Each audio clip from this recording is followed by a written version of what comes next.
हरदम पसंद है, जिनको सत्संग हरदम पसंद है, उन्हें हर घड़ी आनंद ही आनंद है। जिनको सत्संग हरदम पसंद है, उनको हर घड़ी आनंद ही आनंद है। परीक्षित जी समय गुजार दिए सत्संग में। महाराज भागवत जी में यहाँ तक लेख मिला है कि परीक्षित जी क्या करते थे, आपन भेष बदल करके संत महात्माओं की कुटिया में चले जाते थे, उनकी सेवा करते थे। अब जो है परीक्षित जी ने सोचा नीचे की तैयारी बेटा देख ही रहा है, अब हमें ऊपर की ही तैयारी करनी है। अब सब समय गुजार दिए सत्संग में। एक दिन परीक्षित जी बैठे बैठे विचार कर रहे हैं कि हमारे बाबा पांडव लोग तो हमको राजा बना करके चल दिए। बोलिए कृष्ण भगवान की जय हो।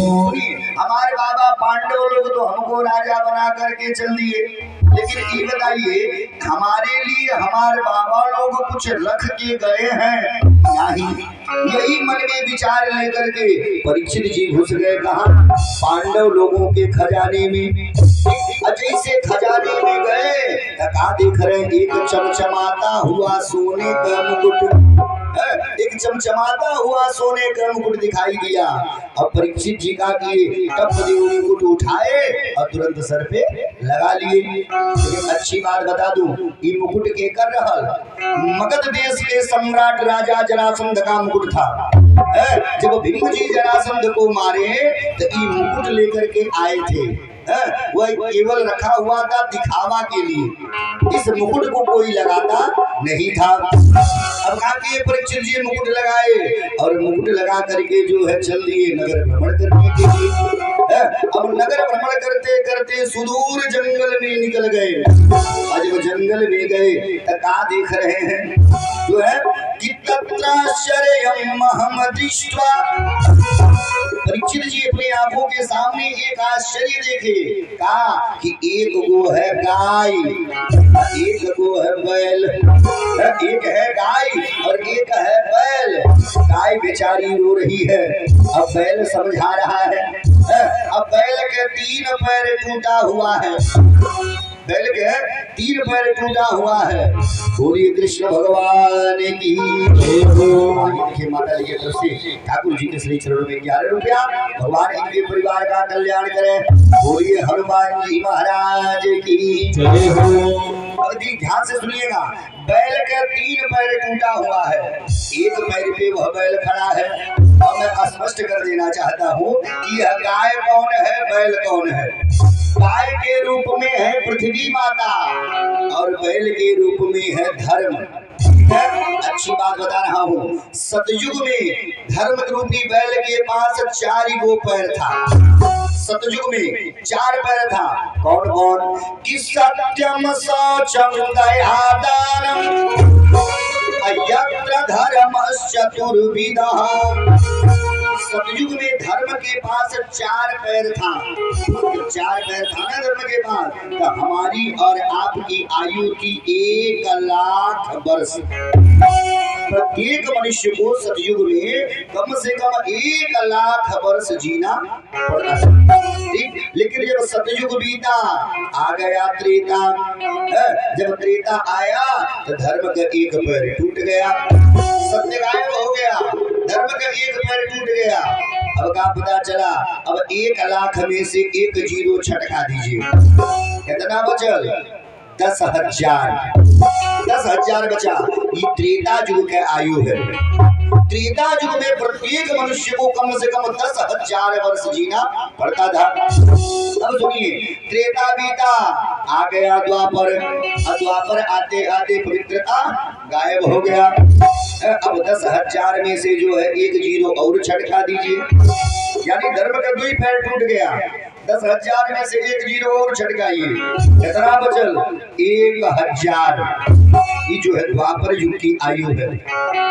जब द्वापर बीता आ गया कलयुग। कलयुग आते आते धर्म का 3 गो पैर टूट गया। कलयुग आते आते आते धर्म के 3 पैर टूट गया। अब 1000 में से 1 जीरो और छटका दीजिए, कितना बचल? 100। यही कलयुग की संपूर्ण आयु है। कलयुग में प्रत्येक व्यक्ति को कम से कम 100 वर्ष जीना है, लेकिन जे सन 2000 के बाद पैदा भइल बाने वो सोच ले कि हम 100 वर्ष जी जाए, ई नामुमकिन वाली बात है। सुनिए, धर्म के जो 1 पैर बचा था वो अभी टूटने वाला था, लेकिन धनी मनाई कि लॉकडाउन आ गए, लॉकडाउन आ गए तो धर्म के पैरवा रह गए। तो पता चला तो 100 में से 1 जीरो और छटक जा, तो पता चला बचल कितना 10। अब वही में फिर बस। बोलिए कृष्ण भगवान की, बोलिए हनुमान जी महाराज की। अब जो है गाय बेचारी रो रही है। अब बैल समझा रहा है, तुम रोती काहे हो? हमें तो ऐसा लग रहा है तुम गाय के रूप में साक्षात पृथ्वी मैया हो। हमें तो लग रहा तुम रोती इसलिए हो कि भगवान कृष्ण तुम्हारे ऊपर आए और सुंदर सुंदर लीला किए, और सुंदर सुंदर लीला करके भगवान चले गए, इसीलिए तुम रो रही हो, इसीलिए तुम रो रही हो। गाय ने कहा, सुनिए, मैं किसको दुसवा दूं? पृथ्वी रूपी गाय ने कहा, मैं किसको दुसवा दूं? अगर मैं कर्मकांडियों की बात मानती हूँ तो कर्मकांडी लोग कहते हैं कि कर से कर्म करो विधि जाना, कर से कर्म करो विधि जाना, कर से कर्म करो विधि जाना, कर से कर्म करो विधि जाना। अगर मैं कर्मकांडियों की बात मानती हूँ तो कर्मकांडी लोग कहते हैं कि कर्म प्रधान ईश्वर चिराखा, जो जस करहि सो तस फल चाखा। कर्मकांडी लोग कहते हैं कि जैसा कर्म करोगे वैसा फल पाओगे। अब अगर जी एक बात बता दी, आज तक के हो माई के लाल पैदा नहीं भइल बा जे ई कही द कि फलनवा आदमी हमके बड़ा सुख देता है, फलनवा आदमी हमके बड़ा दुख देता है। कोई माई का लाल पैदा नहीं जी कही दे। रामचरितमानस में गुरुदेव ने डंके की चोट पे लिख दिया है, बोलिए कृष्ण भगवान की। डंके की चोट पे गुरुदेव ने लिखा है कि कौन काऊ सुख दुख दाता, निज कृत कर्म भोग सब दाता। न कोई किसी को दुख देता है और न कोई किसी को सुख देता है। जीव जैसा कर्म करता है वैसा फल उसे मिलता है। अब जो इतने बतिया दोनों गाय और बैल बतिया रहे थे, अब तक का पता चला पीछे से एक काला कलूटा आदमी हाथ में डंडा लिए हुए आ गया, और जो बैल का 1 पैर बचा था लगा उसे मार के तोड़ने। लेकिन ये सारा दृश्य जो है परीक्षित जी छिप करके देख रहे हैं। जो बैल के ऊपर जो है डंडा बरसाते हुए जो है काले कलूटे आदमी को परीक्षित जी ने देखा। परीक्षित जी मन में विचार किए, हमारे राज्य में गऊ की ये दशा, हमारे राज्य में बैल की ये दशा। परीक्षित जी लगे रोने। बोलिए कृष्ण भगवान की। हम लोग क्या कहते हैं, हम लोग क्या कहते हैं कि गाय हमारी माता है, कहते हैं ना कि गाय हमारी माता है। लेकिन महाराज नजरिया उठा के देखिए गैया के सतवा हो तकावा। बोलिए कृष्ण भगवान की जय हो। भाई लेकिन तौलन बाबू कोटिया, जुग जुग जी, अब तौलन बाबू, वाह तौलन बाबू कोटिया, आप बाबू की तरफ से यज्ञ नारायण भगवान के श्री चरणों में 105 रुपया। भगवान इनके परिवार का कल्याण करें। बोलिए हनुमान जी महाराज की। हम लोग क्या कहते हैं कि गाय हमारी माता है, लेकिन नजरिया उठा के देखिए गैया के सतवा हो तकावा। नजरिया उठा के देखिए कि गाय कहे गंगा भाई, गाय कहे गंगा भाई, बैल महादेवा, लठिया से मारी मारी बरतन सेवा।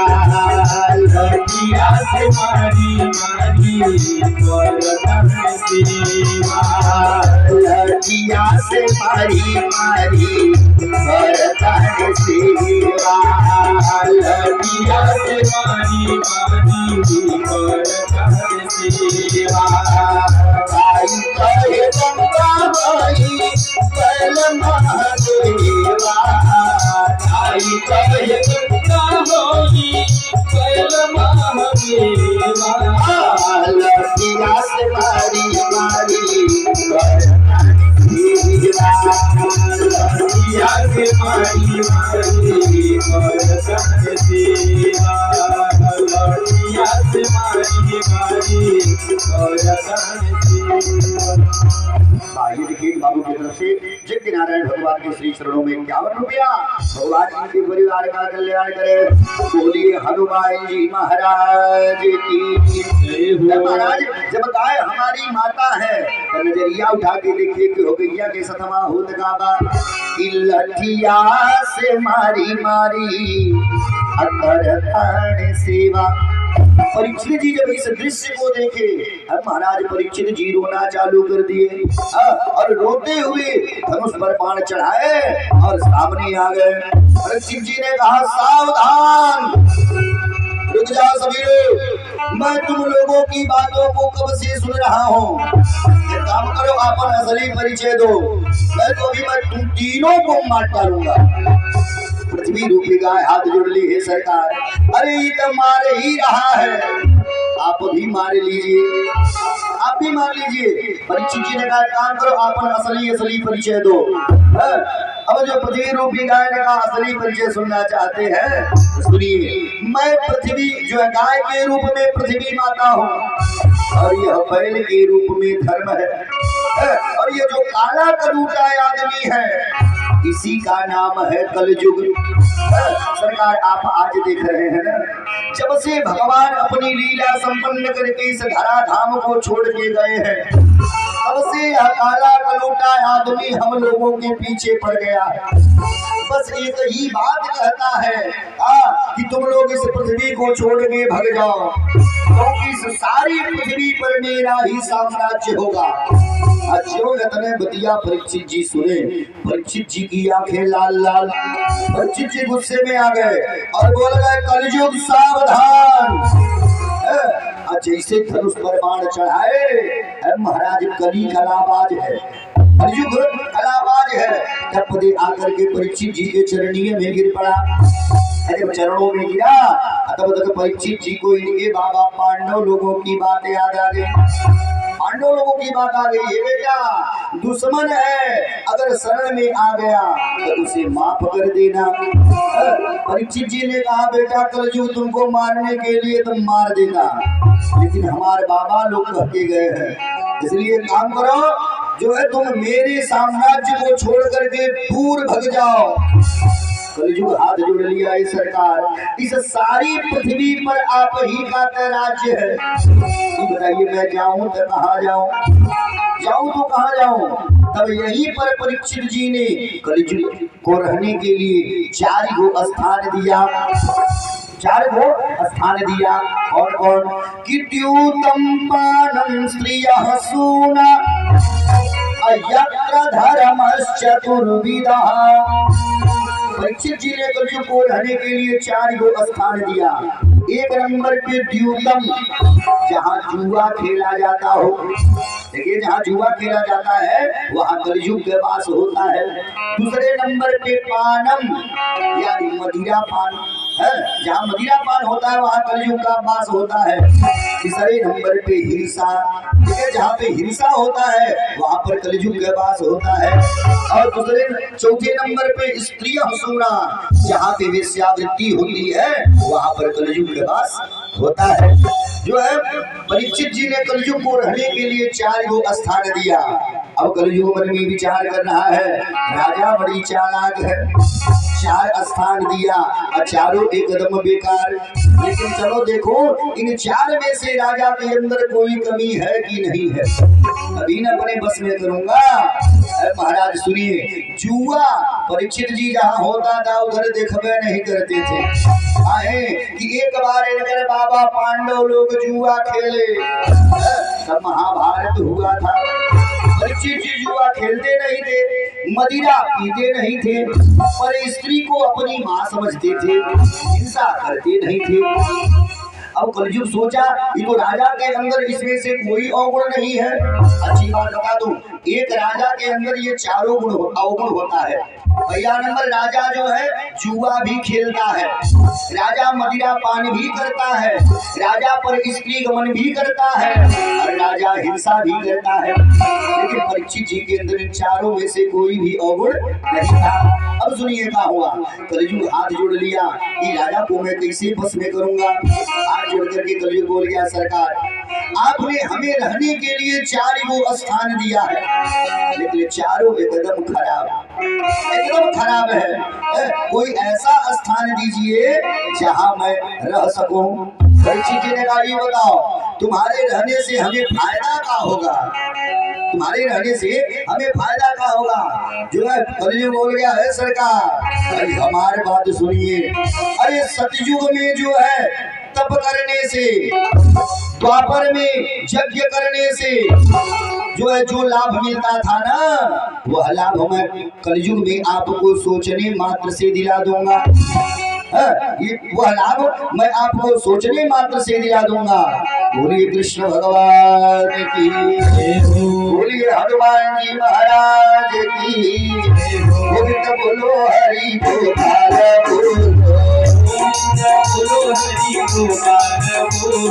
राधा रमण हरि गोविंद बोलो, राधा रमण हरि गोविंद बोलो, राधा रमण हरि गोविंद बोलो, राधा रमण हरि गोविंद बोलो, गोविंद बोलो हरि गोपाल बोलो,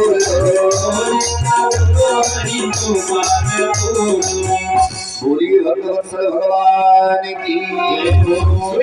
जो कलयुग ने कहा, सरकार जो है पुण्य आपको जो है त्रेता युग में तप करने से, द्वापर में जप करने से, और सतयुग में यज्ञ करने से जो पुण्य प्राप्त होता है ना, सरकार वह पुण्य मैं आपको कलयुग में केवल सोचने मात्र से दे दूंगा। अगर ये अच्छी बात बता दूं, महाराज कलयुग ऐसा कौन जुगवे नहीं बना, कलयुग जैसा कोई जुगवे नहीं बना आहे कि कलयुग अस समझुग नहीं, अचो नर कर विश्वास। महाराज खाली अंदर में विश्वास होना चाहिए।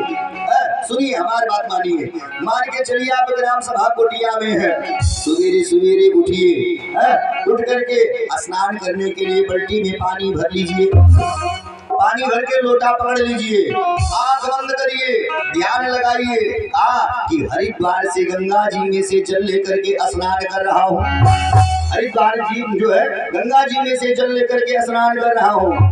महाराज आप नहाएंगे ग्राम सभा कोटिया में, लेकिन हो लिखाई हरिद्वार। और रामचरितमानस में गुरुदेव ने लिख ही दिया कि यह कलयुग कर परम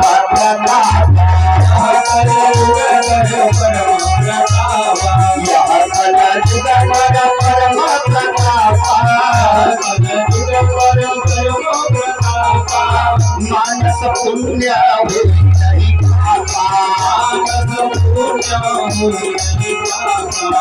रामचरितमानस में तुलसी बाबा ने लिखा कि यह कलयुग कर परम प्रतापा, मानस पुण्य होई नहीं पापा।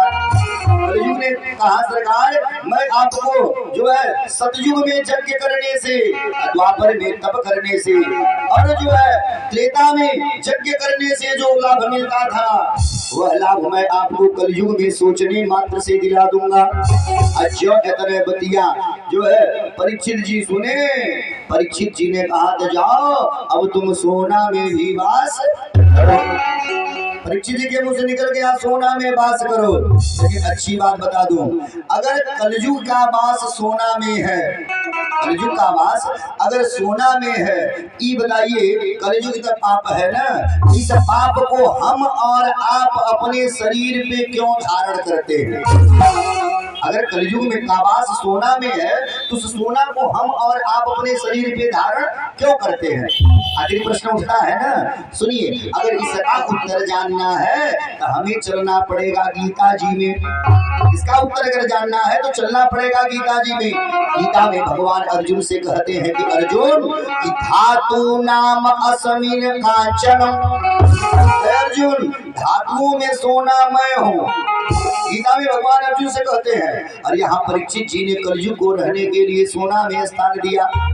एक अच्छी बात बता दूं, देखिए जो मेहनत के कमाई का सोना होता है, जो परिश्रम के कमाई का सोना होता है, उस सोना में भगवान का वास होता है। और जो क्या बोलते हैं पाप के कमाई का सोना होता है, उस सोना में कलयुग का वास होता है। जैसे राजा परीक्षित ने कहा कि जाओ तुम सोना में भी वास करो, सर पे सोने का मुकुट था, अटप बदे जो है कलयुग सवार हो गया। बोलिए कृष्ण भगवान की जय हो। मुकुट के कर मगध देश के सम्राट राजा जरासंध का मुकुट था, बहुत पापी राजा था। ठीक, जब कलयुग सर पे सवार हुआ, अब का पता चल राजा का बुद्धि बिगड़ गया। देखिए अच्छी बात बता दो, जो है जब भगवान दुख देने पर आते हैं ना, तो सबसे पहले क्या करते हैं? ये बुद्धि बिगाड़ते हैं। रामचरितमानस में गुरुदेव ने लिख दिया कि जाको प्रभु दारुण दुख दीना,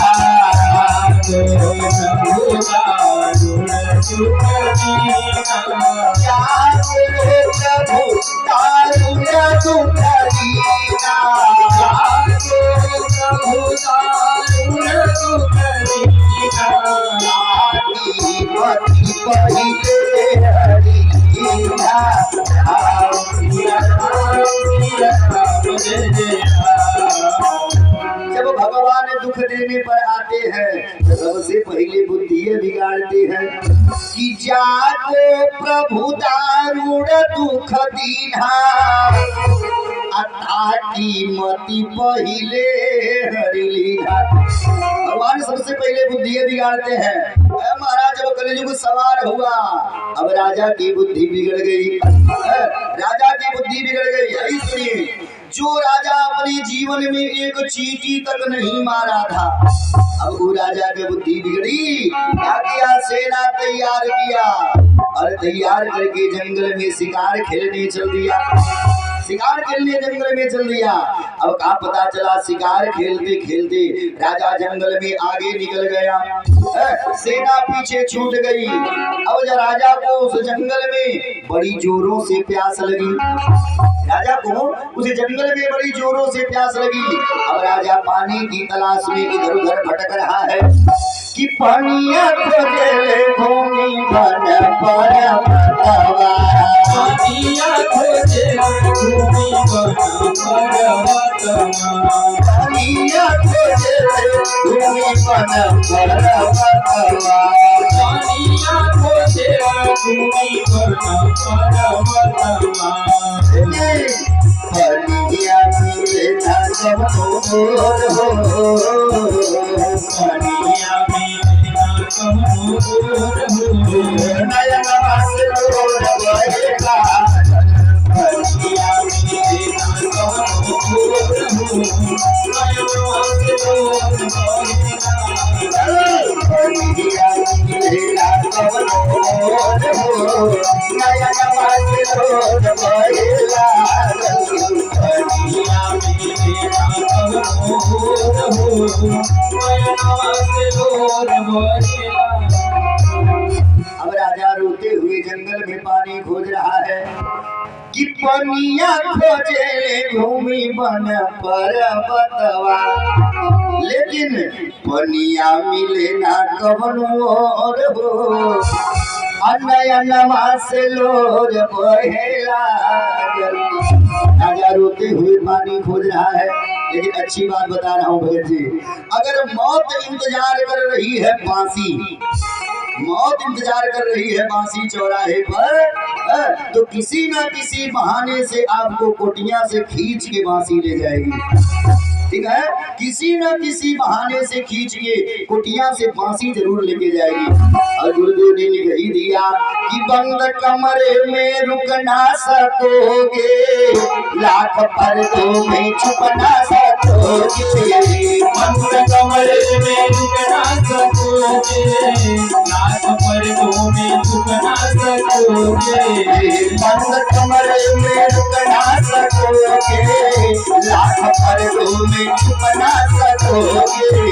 बंद कमरे में रुक ना सकोगे, लाख पर्दों में छुप ना सकोगे। सुनिए, अगर मौत बांसी में इंतजार कर रही है तो किसी न किसी बहाने से आपको कुटिया से बांसी खींच के जरूर ले जाएगी। राजा की बुद्धि बिगड़ गई, सेना पीछे छूट गई। अब राजा को प्यास लगी है, राजा घूम घूम करके पानी खोज रहा है, लेकिन पनिया मिले ना कवनो और हो, अन्नयनमा से लोर बहे लागल। राजा रोते हुए पानी खोज रहा है, लेकिन पानी तो नहीं, लेकिन एक जो है एक चीज मिल गया। एगो साधु बाबा का कुटिया मिल गया। देखिए, अच्छी बात बता रहा हूँ महाराज, समुद्र का पानी सूख सकता है, ये बात मानल जाए।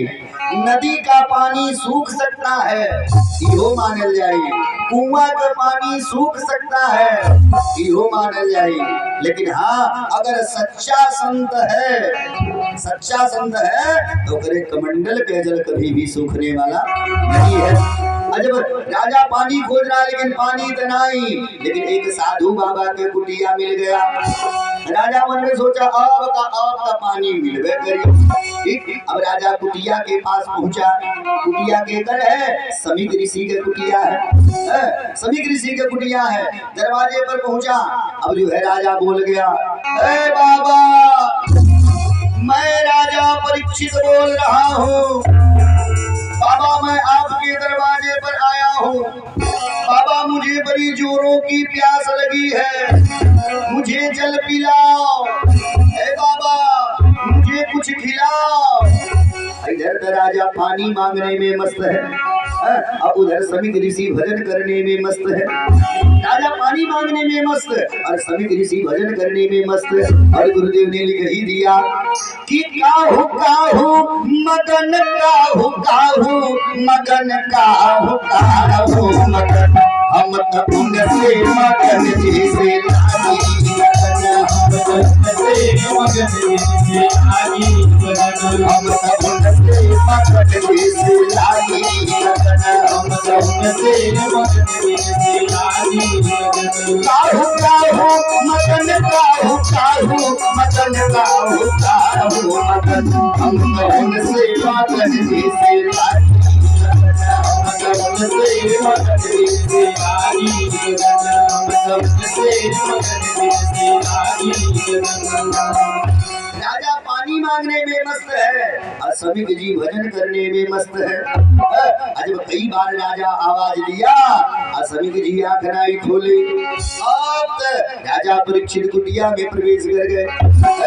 राजा ने जब समीक ऋषि को आंख बंद करके भजन करते हुए देखा, राजा कई बार बुलाया, जब समीक जी आंख नहीं खोले, अब राजा को लगा गुस्सा। बोल गया, साधु बाबा, झूठ मूठ की नौटंकी करके बैठा है। अरे मैं राजा हूँ, राजा, राजा तुम्हारे दरवाजे पर आया, तुमने राजा के सम्मान नहीं किया, इसका दंड तुम्हें जरूर मिलेगा। उल्टी सीधी बात सुनाया। अब राजा कुटिया से बाहर आ गया। जब कुटिया से बाहर आया, तब तक देख रहा है इसकी आंखों के सामने एक मरा हुआ नाग। मरा हुआ नाग। लेकिन अच्छी बात बता दूं, यहाँ पर एक प्रश्न उठता है कि कुटिया में मरा हुआ नाग कहाँ से आ गया? ये सगरी खेला कलयुग है। जब मरा हुआ नाग राजा देखा, अब आ दिया अपनी धनुष के नोक पर उठाया, उठा करके दोबारा कुटिया में प्रवेश कर गया और बोल गया, हे साधु बाबा, अरे मैंने तुमसे जल मांगा, तुमने मुझे जल नहीं दिया, लेकिन अब मैं दे रहा हूँ, इसको तुम लो। इतने बात बोल करके वो मरा हुआ नाग राजा परीक्षित ने सभी ऋषि के गले में डाल दिया। डालता थे गरीमत कुटिया से बाहर निकला और अपने घर के लिए चल दिया। अच्छी बात बता रहा हूँ, इस कथा से हमें और आपको क्या ज्ञान मिल रहा है? इस कथा से हमें आपको क्या ज्ञान मिल रहा है? अब महाराज राजा ने जब गले में सांप डाला, डाल के बाहर आ गया, अपने राज्य की तरफ चल दिया। अब प्यास खत्म हो गई, प्यास खत्म हो गया। ये इस कथा से हमें आपको ज्ञान मिल रहा है क्या? कि अगर विजय प्राप्त करना है तो क्रोध के ऊपर, विजय प्राप्त करना है तो क्रोध के ऊपर। महाराज अच्छी बात बता दूं, सुबेरे 6 बजे से लेकर के शाम के 6 बजे तक माला डुलाइए। सुबेरे 6 बजे से लेकर के शाम को 6 बजे तक भजन करिए, माला डुलाइए, जितना पुण्य मिलता है। अगर कहीं आपने एक बार क्रोध कर दिया, सगरी पुण्य समाप्त हो जाता है। और गुरुदेव ने लिख ही दिया कि जहाँ क्रोध तहाँ काल है, जहाँ क्षमा तहाँ आप। इस कथा से हमें आपको यह ज्ञान मिल रहा है कि विजय प्राप्त करना है तो क्रोध के ऊपर। कथा किया, राजा मरा हुआ सांप ऋषि के गले में डाला और कुटिया से बाहर निकला, अपने राज्य में आ गया। लेकिन जब राजा जो है ऋषि के गले में मरा हुआ सांप डाल रहा था, इस दृश्य को एक शिष्य देख रहा था। एक शिष्य देख रहा था, भग करके गया समीक ऋषि के तेजस्वी पुत्र श्रृंगी के पास और जाकर के बोला, ए श्रृंगी, अभी अभी मैं कुटिया से आ रहा हूँ। कुटिया में एक राजा आया था, तुम्हारे पिताजी से उसने जल मांगा, तुम्हारे पिताजी ने उसे पीने के लिए जल नहीं दिया। अब राजा ने कहा दिया, तुम्हारे पिताजी के गले में मरा हुआ नाग डाल दिया। जो इस बात को जो श्रृंगी जी सुने, अब महाराज वो श्रृंगी जी रोना चालू कर दिए और रोते हुए श्रृंगी जी ने कहा कि आज के बाद मैं ऐसा कर दूंगा कि कोई भी राजा ऐसी दुस्साहस करने की कोशिश नहीं करेगा।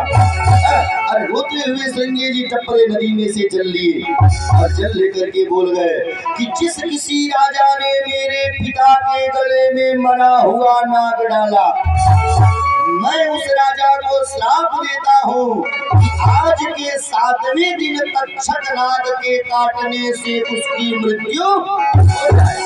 अब श्राप दे दिए। अब श्राप दे करके जो है श्रृंगी जी आ गए कुटिया में। जब पिता के गले में मरा हुआ नाग देखे, अब तो श्रृंगी जी रोना चालू कर दिए। जब श्रृंगी जी रोना चालू कर दिए, तब समीक जी आंख खोले। अच्छी बात बता रहा हूँ, ध्यान से सुनिएगा। राजा कई बार बुलाया, लेकिन समीक जी आंख नहीं खोले। लेकिन जब इधर श्रृंगी जी रोने लगे, तब समीक जी आंख खोले। देखिए, शास्त्र कहता है कि आत्मा वही जायते पुत्र, पिता की आत्मा पुत्र के अंदर विद्यमान होती है। जब श्रृंगी जी रोने लगे, तब समीक जी आंख खोले। कृष्ण भगवान की जय हो। अब जो है समीक जी ने कहा, हे बेटा, तुम रो काहे रहे हो? श्रृंगी जी हाथ जोड़ लिए, हे पिताजी, आपकी कुटिया में राजा परीक्षित आया था, आपसे उसने जल मांगा, आपने जल नहीं दिया, तो उसने आपके गले में मरा हुआ नाग डाल दिया।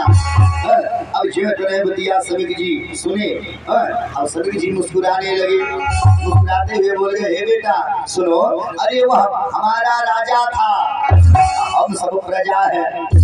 अब राजा प्रजा के घर पे आया, अब प्रजा ने स्वागत नहीं किया, सो घर जो दंड देना था दंड दे दिया, रो काहे रहे हो? बतिया बोले। श्रृंगी जी हाथ जोड़ लिए, पिताजी सुनिए, अरे मैंने उस राजा को तो श्राप दे दिया है जब इस बात को सुने समीक जी ने कहा का श्राप दिए हो? श्रृंगी जी ने कहा मैंने उस राजा को श्राप दिया है कि आज के 7वें दिन तक्षक नाग के काटने से उसकी मृत्यु हो जाएगी। जो इस बात को समीक जी सुने, समीक जी रोने लगे, रोते हुए बोल गए हे बेटा ये तुमने बहुत गलती काम किया। अरे वो मेरा राजा था और इतने धर्मात्मा राजा को तुमने श्राप दे दिया। बेटा ये तुमने बहुत गलत किया। बेटा एक काम करो, उस राजा को पता नहीं है, उस राजा को पता नहीं है कि आज के 7वें दिन मेरी मृत्यु हो जाएगी। काम करो शीघ्राति शीघ्र एक पत्र लिखो और पत्र लिख करके राजा के पास भिजवा दो, क्योंकि मैं भली भांति जानता हूँ कि मृषा होई नहीं देवर सिंहारी, ईसा होई नहीं देवर सिंहारी, मृषा होई नहीं देवर सिंहारी, ईसा होई नहीं देवर सिंहारी। जो है समीक जी ने कहा मैं भली भांति जानता हूँ कि संतों की वाणी कभी झूठी नहीं हो सकती। बेटा एक काम करो शीघ्र पत्र लिखो। अब हाली हाली पत्र लिखा गया और समीक जी का कि एक गौरमुख नामक शिष्य के हाथों पत्र को भिजवा दिए। इधर जब राजा अपने राज्य में पहुंचा, अब जब सर से सोने का मुकुट नीचे उतारा, अब तो राजा रोना चालू कर दिया।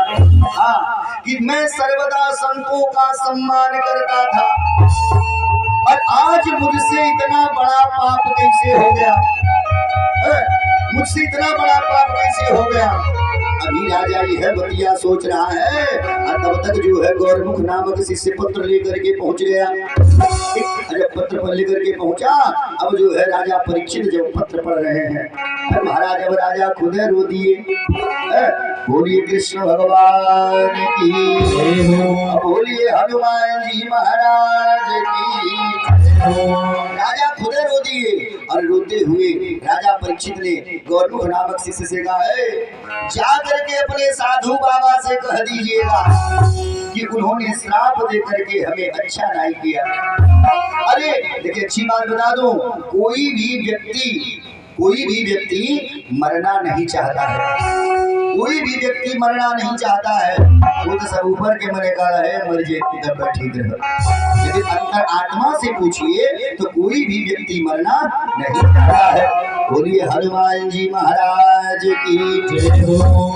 राजा परीक्षित ने कहा है जा करके अपने बाबा से कह देना कि उन्होंने श्राप दे करके अच्छा नहीं किया।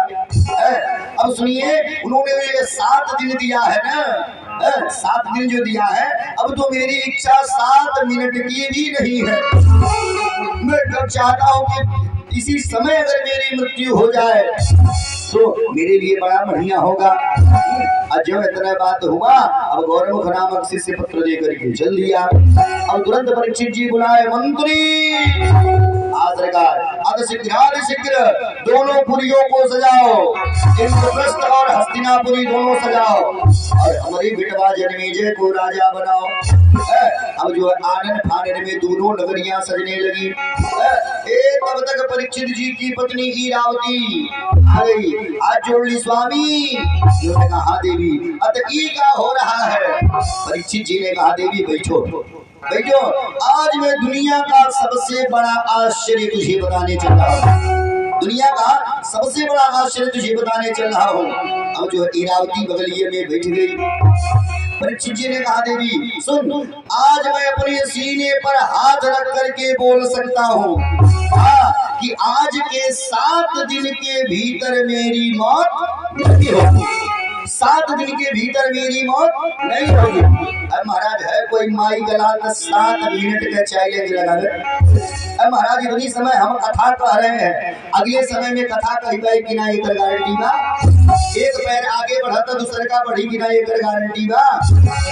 लेकिन परीक्षित जी ने कहा देवी मैं अपने सीने पर हाथ रख करके बोल सकता हूँ कि आज के 7 दिन के भीतर मेरी मौत नहीं सकेगी, क्योंकि संत का श्राप है। बोलिए कृष्ण भगवान की जय हो। अब आनर फानर में दोनों नगरियां सजाई गई। अब परीक्षित जी अपने बिटवा जन्मेजय को राजा बनाए और राजा बना करके चल दिए, घर छोड़ दिए। कहाँ गए? सीधे गंगा जी के किनारे।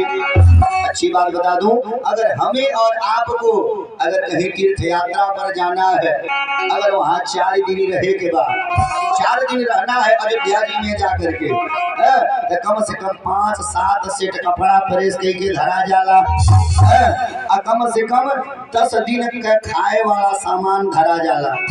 जाए के बाद अब 1 हफ्ता बाद लेकिन अजुए से तैयारी हुए लगी।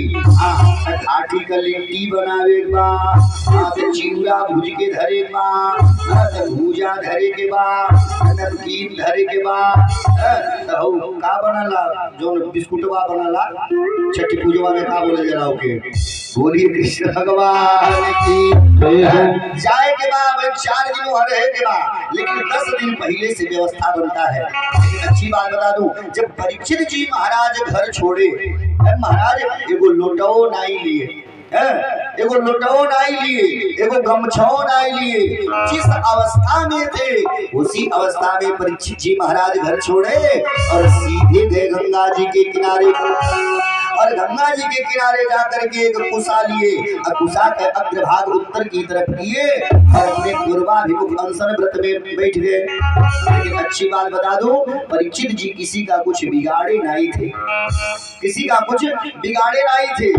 जब संतों को पता चला, जब संतों को पता चला कि परीक्षित जी महाराज को श्राप लगा है, महाराज तकरीबन 50,000 संत आए, तकरीबन 50,000 संत आए।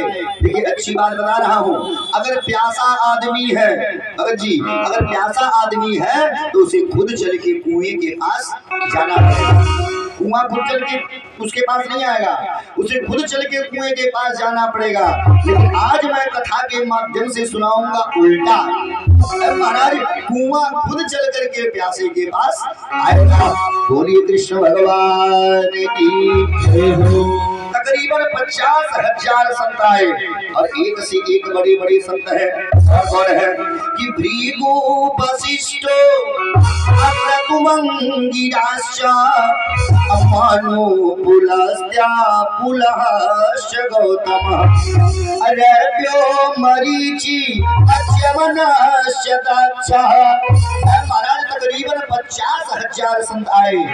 जब संतों को आते हुए परीक्षित जी देखे, मन में विचार किए, ओहो अब तक तो मैं जानता था कि ऋषि कुमार ने मुझे श्राप दिया है, लेकिन आज मैं जान गया कि ऋषि कुमार ने मुझे श्राप नहीं, मुझे आशीर्वाद दिया है।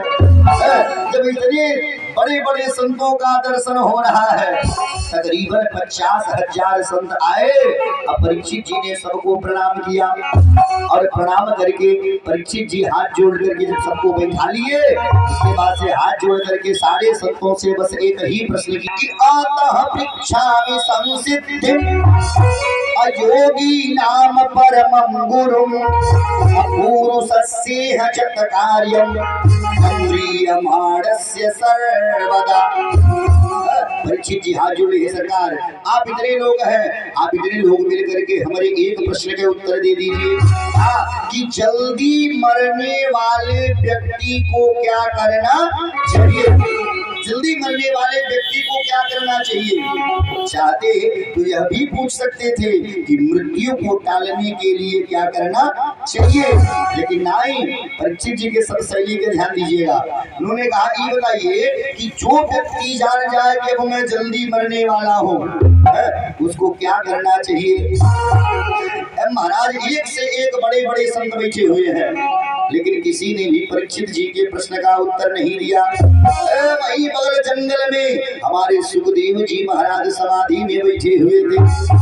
सुखदेव जी महाराज समाधि में बैठे हुए थे। जब पता चला इनको कि राजा परीक्षित को श्राप लगा है, महाराज तोड़ दिए समाधि, समाधि तोड़े। अब भागवत जी के पोथी उठाए और कांध के नीचे दबाए और परीक्षित जी के सभा में आ गए। और जब सुखदेव जी को आते हुए संतों ने देखा, एक साथ सारे संत बोल गए कि मिल गया परीक्षित जी महाराज को वैकुंठ। एक स्वर में बोल गए। अब इधर परीक्षित जी की सभा में सुखदेव जी का आगमन हुआ कि तत्रा भवत भगवान व्यास पुत्रो अयदीक्षया का मटमान पेक्ष अलाक्षलिंगो अनिजलाभ तुष्टो अप्रीतास्य बालैर अवधूत भेषः। अवधूत भेष है महाराज, केवल 4 अंगुर का केला का पिन्नी पहने हुए कि तत्रा भवत भगवान व्यास पुत्रो, लगा कि साक्षात नारायण भगवान व्यास पुत्र के रूप में प्रकट हो गए। और ये सुखदेव जी महाराज की गोविंद बोलो हरि गोपाल बोलो, राधा रमण हरि गोविंद बोलो।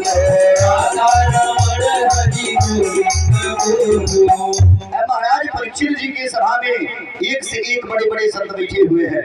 ब्रह्मा जी के लड़का वशिष्ठ जी बैठे हुए हैं, वशिष्ठ जी के पुत्र शक्ति बैठे हुए हैं, और शक्ति के पुत्र पराशर जी बैठे हुए हैं, पराशर जी के पुत्र महर्षि वेद व्यास जी बैठे हुए हैं। एक से एक बड़े बड़े संत बैठे हुए हैं, लेकिन जो है परीक्षित जी के प्रश्न का उत्तर किसी ने नहीं दिया। जब सुखदेव जी आ गए, संतों ने कहा है परीक्षित जी अब एक प्रश्न नहीं, अब 1000 प्रश्न करिए। अब ज्ञान शिरोमणि आ ही गए हैं। अब जो है परीक्षित जी का कि सुखदेव जी के पूजन किए, अब पूजन करके बैठा दिए। अब पूजन करके जब बैठा लिए, अब हाथ जोड़ करके यही प्रश्न किए, बोलिए कृष्ण भगवान की जय हो। ये देखिए एक बाबा जी की तरफ से यज्ञ नारायण भगवान के श्री चरणों में ये गुप्तदान, भगवान इनके परिवार का कल्याण करें। बोलिए हनुमान जी महाराज की जय हो। परीक्षित जी अब एक प्रश्न आए, अब आप 1000 प्रश्न करिए। अब तक ज्ञान शिरोमणि आ ही गए हैं। अब परीक्षित जी हाथ जोड़ करके यही प्रश्न फिर से किए कि अतः पृच्छामि संसिद्धिं अयोगी नाम परमं गुरुं अपुरुषस्य हजत कार्यं अप्रियमाणस्य सर्वदा।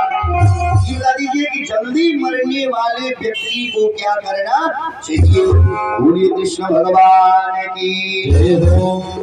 परीक्षित जी हाथ जोड़े, हे गुरु तो एक बात बता दीजिए कि जल्दी मरने वाले व्यक्ति को क्या करना चाहिए।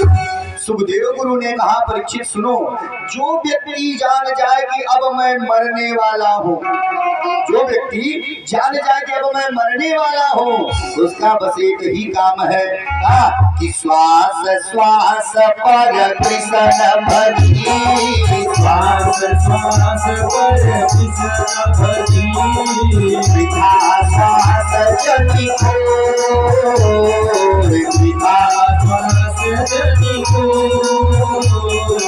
ना जाने यह श्वास जी आवनी हो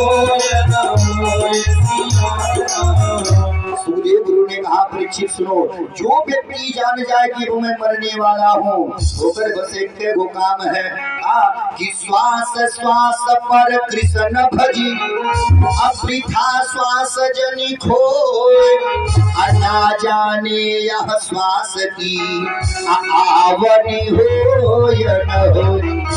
जो व्यक्ति जान जाए मैं मरने वाला हूँ, उसका बस एक ही काम है कि अहर्निशम भगवान का जो है भजन करते रहना चाहिए। आइए देखिए जो है ये ठाकुर जी के श्री चरणों में, यज्ञ नारायण भगवान के श्री चरणों में ये 600 रुपया गुप्तदान। भरत जोर से ताली बजाओ।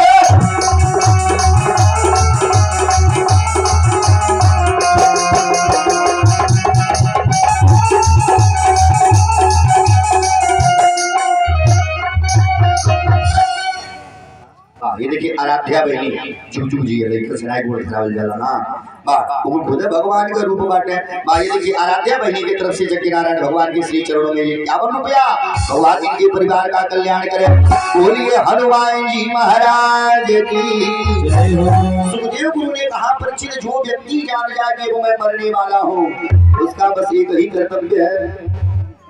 प्रिंस यादव जुग जुग जिया प्रिंस यादव बाबू की तरफ से जबकि नारायण भगवान के श्री चरणों में ये 21 रुपया भगवान इनके परिवार का कल्याण करे। बोलिए हनुमान जी महाराज की जय हो। सुखदेव गुरु ने कहा परीक्षित जो व्यक्ति जान लिया कि मैं मरने वाला हूँ उसका बस एक ही काम है कि अहर्निशम भगवान के नाम का भजन करते रहना चाहिए। और रामचरितमानस में तुलसी बाबा ने लिख दिया कि कर से कर्म काज हो विधिना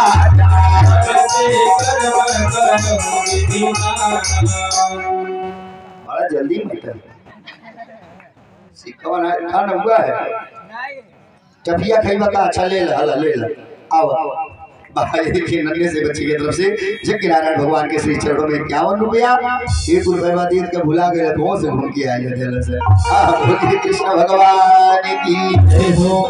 रामचरितमानस में तुलसी बाबा ने लिखा कि कर से कर्म काज हो विधिना कर से कर्म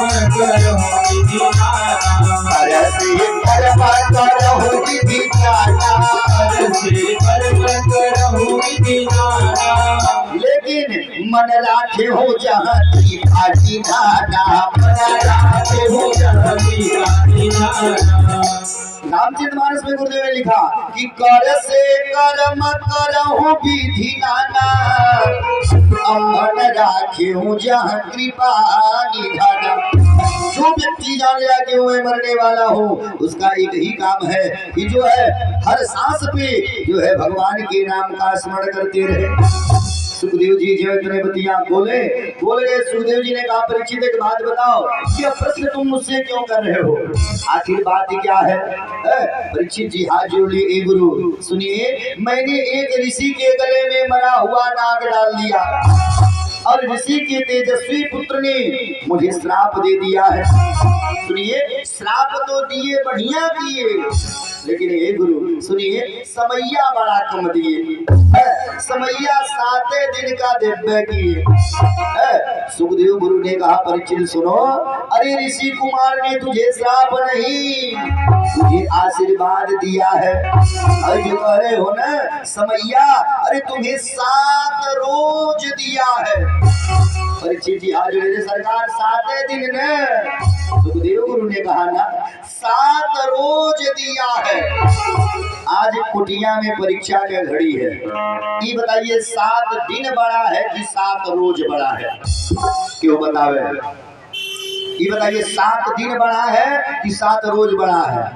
अब हम ही ना बोल लोग बोली तो हम बोल में तो चुपचाप बैठल हम हाँ बताइए परीक्षा घड़ी का 7 दिन बड़ा है कि 7 रोज बड़ा है क्यों बतावे। अब हर कठिन ना बोली हर कठिन ये पछुआ गोल ढेर कोने में और चाचा सब बैठा था कौन दिन 7 दिन बड़ा है कि 7 रोज बड़ा है बताइए। 7 दिन बड़ा है और दिमाग दौड़ाइए 7 रोज बड़ा है होता तो भाई सब अल्लाह के जी में रह गए। आज 7 दिन हो गए 7 दिन में अल्लाह के जी सब आगे नहीं बढ़ल। हाँ बोलिए कृष्ण भगवान की जय हो। दादा हो दादा दोनों चीज हुआ एक है। जब 7 दिन कह रहे हैं तो कम लगता और जब 7 रोज कह रहे हैं अधिक लग रहा है। देखिए कुछ डॉक्टर साहब ऐसे होते हैं कितनों बढ़न बीमारी रही कितनों बढ़न बीमारी है महाराज ऐसा ऐसा बात बतिया देंगे कि आधा बीमारियां अपने बतिये से खत्म कर देंगे। कुछ भाई थोड़ी भाई तू खुराक दवाई का अब फिट हो जाएगा। अब कुछ डॉक्टर साहब ऐसा होले अगर छोट का फुंसी भइल रही इतना बतिया दी है कि पता चलियो करे हादसा थे यही। इसलिए देखिए दोनों चीज हुआ एक है। जब 7 दिन कह रहे हैं तो कम लग रहा है और जब 7 रोज कह रहे हैं तो अधिक लग रहा है। सुखदेव गुरु ने कहा देखो तुम्हारे पास 7 रोज है ना। परीक्षित जी ने कहा हाँ। सुखदेव गुरु ने कहा आओ तो मैं तुझे 7 दिन का एक कथा सुनाता हूँ।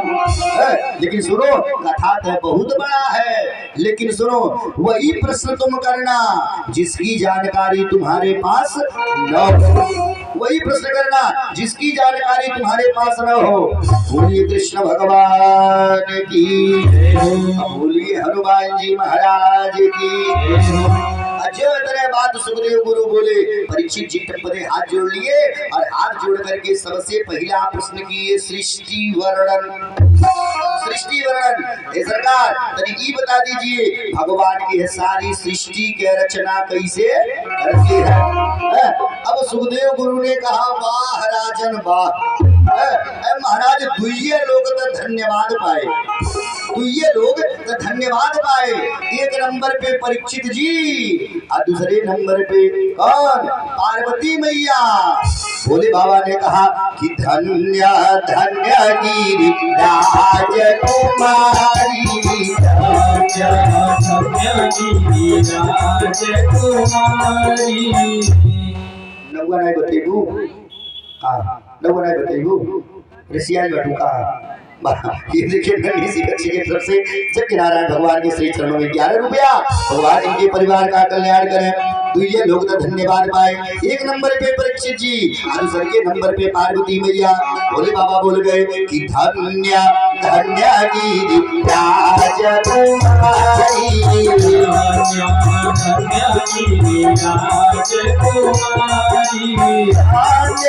धन्य गिरिराज कुमारी,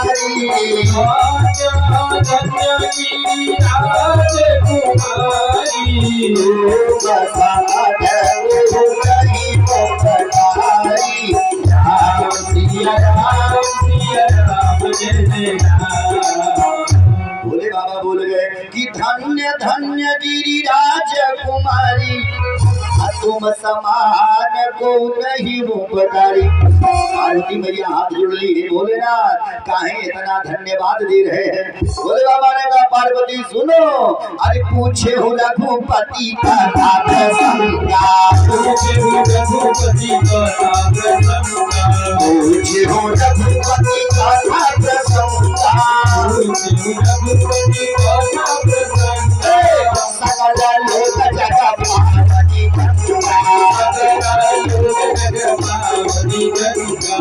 अरे पार्वती तुमने कथा पूछ करके गंगा को प्रकट कर दिया। अच्छी बात बता रहा हूँ। देखिए गंगा जी 2 जगह से निकलती हैं। एक नंबर पे हरिद्वार से, दूसरे का नंबर कथा से। लेकिन हाँ हरिद्वार गंगा जी स्नान करने के लिए आपके पास समय है, पैसा है, लेकिन आप हरिद्वार गंगा जी में स्नान कर रहे हैं। अगर कहीं हाथे से सीकड़ी छूट गई तो पता चली गंगा माई ही बोरू दी है, गंगा माई ही बोरू दी है। ठीक। और दूसर की नंबर गंगा जी निकलती है कहाँ कथा से। और आपके ग्राम सभा कुटिया में तो गंगा जी बह ही गई।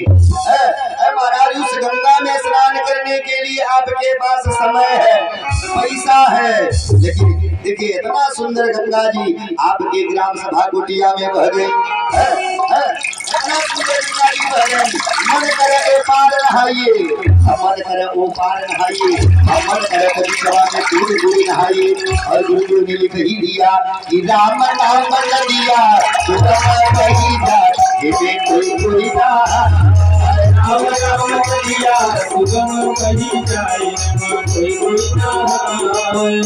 अलिया बजा के लोगों का बेहतरीन चलो तो ये आवल करे कब्बत से बोला करी कहीं ना रोज करी जल्दी है करके नहीं एनर्जी लगा। हां नहीं तो ये लोगों अरे अचारवा तो ये आवे कहती दादा। अब बोलिए कृष्ण भगवान की अलिया बजा के गाइए। अरे राम नाम दिया सुगम कहीं जाए ये कोई कोई ना, राम नाम दिया सुगम कहीं जाए कोई कोई ना। देखिए नाराज नाराज मत होइएगा, ये यज्ञ जो हो रहा है ये आप ही लोगों के सहयोग से हो रहा है। इसमें जितना हो उतना बढ़ चढ़ करके दान दीजिए। आप ही लोगों के सहयोग से यज्ञ हो रहा है। ये किसी व्यक्ति विशेष का कार्यक्रम नहीं है, सबका कार्यक्रम है। जितना हिस्सा आप लोगों का है उतना हिस्सा हमारा भी है, उतना इनका भी है। ठीक सबके सहयोग से यह यज्ञ हो रहा है। अच्छा बात बोल लीजिएगा। बोलिए कृष्ण भगवान की। तो कहीं बाबा बड़ा मांगे वाला बने। बोलिए हनुमान जी महाराज की। चलिए भैया के अरे राम नाम नदिया सुतम वही जाए जे कोई राम नाम नदिया सुतम वही जाए जे कोई ना आए। राम नाम नदिया सुतम वही जाए जे कोई ना राम नाम नदिया सुतम वही जाए जे कोई ना ब्रह्मा नहाए विष्णु नहाए ब्रह्मा नहाए बोलिए बजाते ब्रह्मा नहाए विष्णु नहाए ब्रह्मा नहाए विष्णु नहाए शंकर नहाए डमरू बजाए शंकर नहाए डमरू बजाए कोई कोई नहाए राम नाम नदिया सुतम वही जाए जे कोई ना आए। राम नाम नदिया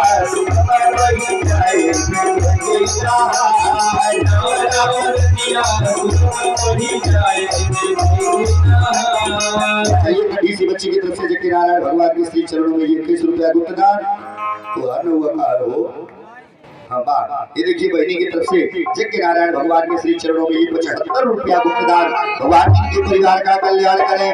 तलिया बजा के अरे राम नाम नदिया सुगम वही जाए कोई कोई नहाए। राम नाम नदिया सुगम वही जाए कोई ना सूर नहाए कबीर नहाए सूर नहाए कबीर नहाए सूर नहाए कबीर नहाए सूर नहाए कबीर नहाए नारद नहाए बीड़ा बजाए नारद नहाए बीड़ा बजाए कोई कोई नहाए। राम नाम नदिया सुगम वही जाए कोई ना राम नाम नदिया सुगम वही जाए कोई ना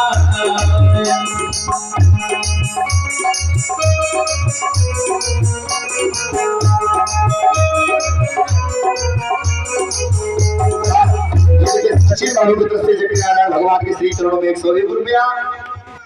नंबर बताओ।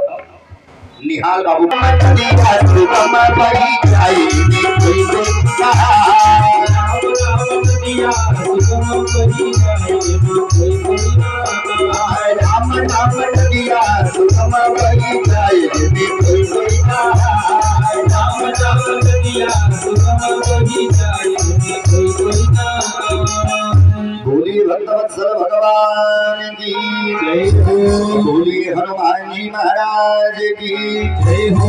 बोलिए अब जो है सबसे पहला प्रश्न किए का सृष्टि वर्णन। बड़ी ध्यान से सुनिएगा सृष्टि वर्णन की कथा कि भगवान इस सृष्टि की रचना कैसे करते हैं।